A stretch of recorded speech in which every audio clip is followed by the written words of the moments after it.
Hello दोस्तों, welcome to ISM channel.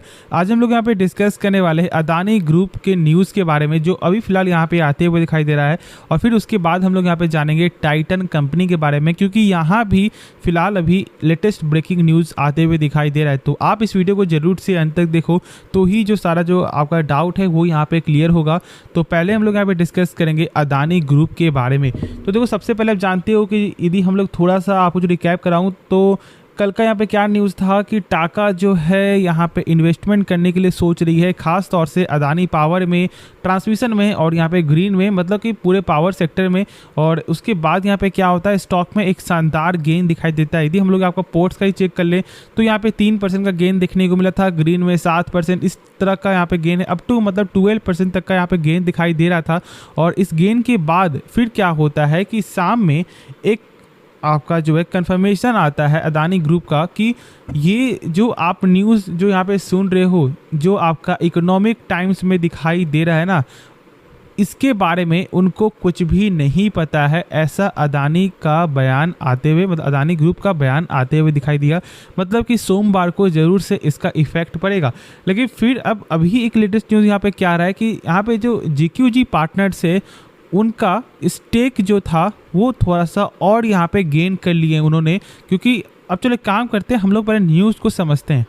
तो देखो यहाँ पे क्या लिखा हुआ है कि आपका जो GQG पार्टनर्स जो है ना, उनका स्टेक था आपका 4.93%। लेकिन अब यहाँ पे क्या दिखाई दे रहा है कि भाई 0.10% का, मतलब 0.10% का स्टेक उन्होंने यहाँ पे बढ़ाया है।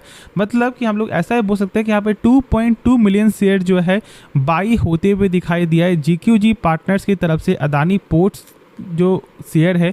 तो ये जो न्यूज़ के बाद क्या कुछ इफेक्ट पड़ सकता है? देखो यहाँ पे ऐसे तो फ़र्क पड़ सकता है, लेकिन आप जानते हो कि जैसे ही आपका यहाँ पे जो ऑडिटर्स का जो बाहर आते हुए दिखाई दिए, क्योंकि यहाँ पे आप जानते हो जो पहले जो थे ऑडिटर्स, उनका नाम था यहाँ पे डिलॉयट, और वो जैसे ही क्विट करते हैं तो स्टॉक पे प्रेशर आता है। लेकिन मैंने क्या बोला था, देखो यहाँ पे जो ऑडिटर्स का काम क्या होता है, आपका फाइनेंशियल चेकआउट करना और यहाँ पे शेयर होल्डर का जो एक भरोसा होता है ना, वो यहाँ पे बरकरार रहना। क्योंकि देखो ऑडिटर्स आपको चेक करती है कि कंपनी का कैसा पूरा आपका जो फाइनेंशियल हेल्थ है, क्या नहीं है, और इसे शेयर होल्डर से ये जानकर आपको ये खुश होते हैं कि ठीक है, मतलब यहाँ पे बड़े ऑडिटर्स है, मतलब कि कंपनी यहाँ पे सेफ है। लेकिन जैसे यहाँ पे आपको जो डिलॉयट्स यहाँ पे आपको रिजाइन देती है, तब उसके बाद स्टॉक पे प्रेशर आता है। लेकिन ऐसा कुछ भी नहीं है, फिर से कि यहाँ पे जो न्यू ऑडिटर्स आपको आ चुका है, तो ये कोई दिक्कत वाली बात है नहीं। और इस चीज़ को आप लोग यहाँ पे सही से समझ लो, अप डाउन ऐसा होते हुए दिखाई देगा। लेकिन अभी क्या करना चाहिए वो मैंने आपके साथ यहाँ पे शेयर किया हुआ है, लेकिन फिर से हम लोग यहाँ पे जानेंगे। लेकिन जो फिलहाल ऐसा जो न्यूज़ था जो मैंने आपके साथ यहाँ पे शेयर कर दिया है, और देख लो यहाँ पे रिपोर्ट्स के बाद जो जैसे आपको यहाँ पे हिंडन का रिपोर्ट आया था, और वो जो यहाँ पे है ये बोल रहे थे कि ऐसा कुछ होने वाला है, मतलब मैनिपुलेट ये कर रही है। और फिर जैसे ही आपको यहाँ पे जो डिलॉयट क्विट करती है, तो फिर ये और ज़्यादा यहाँ प्रेशर आपको आ जाता है। लेकिन ऐसा कुछ भी नहीं है, जब तक यहाँ पे सुप्रीम कोर्ट का फैसला नहीं आएगा तब तक आप लोगों को यहाँ पे कोई भी जो डिसीजन यहाँ पे नहीं लेना है।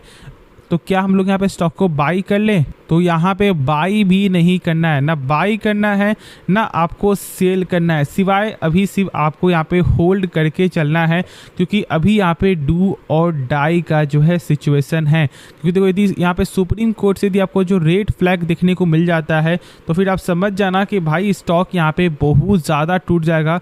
और यदि यहाँ पे ग्रीन फ्लैग यदि दिखाई देता है, तो मतलब समझ जाना कि स्टॉक का जो प्राइस है वो यहाँ पे पहले से थोड़ा सा कम तक मतलब आते हुए दिखाई दे जाएगा। तो इसलिए अभी सबसे अच्छा डिसीजन क्या है जानते हो? होल्ड करना। बहुत लोग यहाँ पे ये झूठ बोल सकते हैं कि ठीक है आप लोग स्टॉक को बाई करो। देखो ये कोई नहीं जानता है कि यहाँ पे ग्रीन फ्लैग आएगा या फिर आपका रेड फ्लैग आएगा, तो क्यों नहीं अभी हम लोग यहाँ पे वेट करके चले।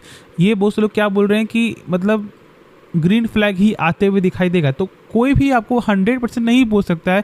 और देखो उनका तो पैसा लगा हुआ नहीं है, पैसा यहाँ पे आप लगा रहे हो, तो इसलिए एक बार खुद से सोचो समझो। उसके बाद देखो कंपनी का बिजनेस में कोई भी खराबी नहीं है, और ये आपको मैंने शुरू से बताया हुआ है। या फिर अदानी पोर्ट्स हो या फिर आपको अदानी ग्रीन हो, कंपनी का जो यहाँ पे फंडामेंटल है वो भी कई हद तक यहाँ पे सही दिखाई देता है। तो इसलिए इस बात को समझो कि यहाँ पे किसी के कहने पे फ्रेश एंट्री मत लो। प्राइस यहाँ पे क्यों ना आपको सस्ता मिल रहा हो, आप लोगों को ऐसा लग रहा होगा, लेकिन ये एक सही डिसीजन नहीं है इन्वेस्ट करने का। यदि आप लॉन्ग टर्म व्यू से जा रहे हो, यदि आप शॉर्ट टर्म व्यू से जा रहे हो तो फिर आपका स्टॉप लॉस होगा, आपका टारगेट होगा, तो ये एक अलग मैटर करता है। लेकिन ऐसे लॉन्ग टर्म के लिए अभी फिलहाल थोड़ा सा वेट ही करना सबसे अच्छा डिसीजन होगा। बाकी आगे आपकी मर्जी है, तो खुद से एक बार सोच समझ कर ही लेना फैसला, ठीक है। तो बाकी ऐसा जो यहाँ पे मेरा पॉइंट ऑफ व्यू था, बस मैंने वही आपके साथ यहाँ पे शेयर कर दिया है। तो मेरे हिसाब से आप लोग यहाँ पे 29 अगस्त तक जरूर से वेट करके चलना चाहिए। तो अब हम लोग यहाँ पे नेक्स्ट स्टॉक के बारे में जानते हैं, जिसका नाम है टाइटन। देखो टाइटन एक गजब की कंपनी, और ये तो आप शुरू से जानते हो कंपनी का जो फंडामेंटल है वो भी यहाँ पे गजब का है। यदि हम लोग आपको चेकआउट करें तो यहाँ पे जो रिटर्न ऑन कैपिटल एम्प्लॉयड है वो यहाँ पे 25% का है। मतलब कि कंपनी जो अपने ऊपर मान लो यदि 100 रुपया लगा रहा है एक साल के अंदर ना, तो उसका यही 100 रुपया एक साल बाद कंपनी का हो जाता है 125 रुपया। मतलब कि 25% का यहाँ पे ग्रोथ हो रहा है, जो एक गजब का नंबर है। साथ साथ यदि हम लोग इसका न्यूज़ को समझे कि यहाँ पे क्या न्यूज़ आते हुए दिखाई दिया, उसके बाद फिर हम लोग यहाँ पे आगे जानेंगे कि क्या बाई करना चाहिए या फिर नहीं।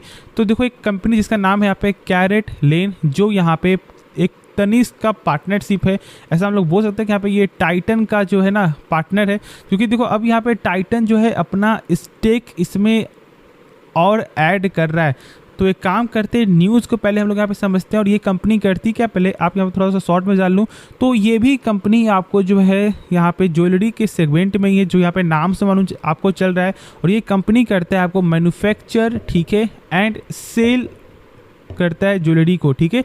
तो बस ये मैंने थोड़ा कुछ जो इस कंपनी के बारे में बता दिया है, और ये कंपनी अनलिस्टेड प्राइवेट कंपनी है। अब चलो हम लोग इस न्यूज़ को सही से देखते हैं, सही समझते हैं, फिर उसके बाद हम लोग यहाँ पे आगे जो है अपना डिसीजन आपके साथ शेयर करेंगे। तो देखो यहाँ पे शॉर्ट में भी हम लोग यहाँ पे जाने ना, तो पहले से ही टाइटन के पास इस कंपनी का स्टेक था जो ऑलमोस्ट यहाँ पे 70% से ज़्यादा का स्टेक था। लेकिन अब उन्होंने फिर से यहाँ पे 27.18% का यहाँ पे स्टेक फिर से आपको बाय किया है। मतलब टोटल यहाँ पे 98.2% उनका स्टेक यहाँ पे हो जाता है। और ये क्या यहाँ पे सही न्यूज़ है? तो हाँ देखो, कोई भी कंपनी जब किसी भी कंपनी को यहाँ पे एक्वायर करती है तो ये एक अच्छा न्यूज़ होता है, और ये आप लोग इसके बारे में जानते हो। देखो ऐसा कुछ भी नहीं है कि टाइटन एक ख़राब कंपनी है। मैंने शेयर किया हुआ था कि जब इसका एक साल पहले की बात है, जब कंपनी का ये बोलना था कि हम लोग यहाँ पे तनिष्क को जो है एशिया के बाहर भी जो लेके जा रहे हैं, और उनका ये भी बोलना था कि यहाँ पे 1000 करोड़ रेवेन्यू का फ़र्क दिखाई दे सकता है। और अब जानते हो कि इस बार यहाँ पे दुबई में भी स्टोर ओपन होते हुए दिखाई दिया। तो मेरे हिसाब से क्या हो सकता है जानते हो? मेरे हिसाब से ये धीरे धीरे करके 1000 करोड़ से ज़्यादा का रेवेन्यू ये फ़र्क आपको दिखाएगा। तो इसलिए कंपनी का विज़न पहले देखो, फिर कंपनी का बिजनेस चेकआउट करो, और फिर कंपनी का फंडामेंटल चेकआउट करो, उसके बाद ही यहाँ पे इन्वेस्ट करो। यदि आपको टेक्निकल नहीं आता है तो, और यदि आपको यहाँ पे टेक्निकल आता है तो फिर इसके बाद आप टेक्निकल भी चेक करो। देखो स्टॉक बहुत से लोग क्या देखते हैं कि चलो भाई प्राइस से ही हम लोग यहाँ बाई कर लेते हैं, बिना सोचे समझे कि कंपनी का टेक्निकल अभी क्या बता रहा है, कंपनी का फंडामेंटल यहाँ पे क्या बता रहा है, क्या कुछ कंपनी का यहाँ पे जो बिजनेस में कुछ यहाँ पे खराबी आया है। तो ये सब पहले पॉइंट को चेकआउट करो। 10,000 रुपये लगाना या फिर 50 लगाना, आप लोग ऐसा सोचते हो कि भाई क्या हुआ, ये आज ना कल तो पैसा बना कर देगा। लेकिन कंपनी के बारे में जब जानना सीखोगे ना, तो बहुत कुछ आपको नया सीखने को मिलेगा, और आप बहुत सारी कंपनी का पता भी लगा सकते हो। देखो यहाँ पे साफ तौर से ही क्या लिखा हुआ है कि टोटल स्पेंडिंग है वो लगभग यहाँ पे 450 करोड़ तक आपका होते हुए दिखाई दे रहा है। और इसमें भी आपका बहुत सारे जो है आपको क्या चाहिए, एक रिपोर्ट के जरिए ऐसा यहाँ पे मालूम क्या चलता है कि इसमें अभी भी, ठीक है, साइन चाहिए बहुत सारे आपको जो रेगुलेटरी फर्म का, और ये अप्रूवल जल्दी ही आते हुए दिखाई देगा, ठीक है। और ये जो ट्रांजैक्शन है ये 31 अक्टूबर के पहले पूरा कंप्लीट होते हुए दिखाई दे सकता है, ऐसा यहाँ पे रिपोर्ट के जरिए ये मालूम चल रहा है। लेकिन ये जो न्यूज़ है ना, ये एक लेटेस्ट न्यूज़ आते हुए दिखाई दे रहा है, जो मैंने शेयर आप लोगों के साथ यहाँ पे कर दिया है। तो अब हम लोग यहाँ पे जानते हैं कि क्या हम लोग यहाँ पे स्टॉक को बाई करें। तो यहाँ पे मैं फिर से एक बात क्या बोलूँगा कि मैंने आपको नहीं रोका है कि आप लोग यहाँ पे बाई करो, या फिर मैंने ये भी नहीं बोला है कि आप लोग यहाँ पे स्टॉक को सेल करो। तो क्या करना चाहिए, तो समझो पहले एक चीज़ कि कंपनी का बिजनेस आप लोगों को पसंद है, ठीक है, प्राइस आप लोग यहाँ पे समझ नहीं आ रहा। तो मैं यहाँ पे आपको बता दूँ कि मैंने यहाँ पे 2900 का जो ये बीच में लेवल आया था 2950 60 के समथिंग। मैंने उस समय बताया था कि आप इसके बारे में सोच सकते हो। एक अच्छा लेवल में फिर से ये स्टॉक आते हुए दिखाई दे रहा है और यहाँ पे भी आप लोगों को जो है 100 पॉइंट का यहाँ पे गेन हो रहा होगा। तो ये न्यूज़ एक अच्छा न्यूज़ है, तो जरूर से यहाँ पे मार्केट रिएक्ट कर सकता है, लेकिन ज़्यादा गेन होगा या फिर नहीं होगा ये मैं नहीं जानता, लेकिन यहाँ पे रिएक्ट जरूर से मार्केट करेगा। तो ज़रूर से फोकस बनाकर चलना। तो होप ये वीडियो पसंद आया होगा। बाकी देखो यहाँ पे आपको ये वीडियो को ख़त्म करने से पहले यदि आपने अभी तक डीमैट अकाउंट ओपन नहीं करा है या फिर आप यहाँ पे डीमैट अकाउंट ओपन करवाने के लिए सोच रहे हो, तो आप ज़रूर से पेटीएम मनी या फिर अप स्टॉक के साथ जो है जा सकते हो। और मैं एक चीज़ आपके साथ यहाँ पे शेयर कर दूँ कि यदि आप पेटीएम मनी से यदि आप यहाँ पे डीमैट अकाउंट ओपन करवा रहे हो, क्योंकि इसका ब्रोकरेज चार्ज बहुत ही कम है, तो आपको कूपन कोड ज़रूर से डालना है जो यहाँ पे है AFF फिर आपका 4812 और ये जो यहाँ पे 7 जो यहाँ पे डिजिट का जो ये कूपन कोड है ना, इसको ज़रूर से मेंशन करना। और ऐसे तो मैंने यहाँ पे डिस्क्रिप्शन पे भी ज़रूर से आपको दे दिया है। तो ठीक है, ये वीडियो पसंद आया होगा तो आप लोग इस चैनल को सब्सक्राइब करना और इस वीडियो को लाइक करना। तो मिलते हैं नेक्स्ट वीडियो में, तो तब तक के लिए धन्यवाद।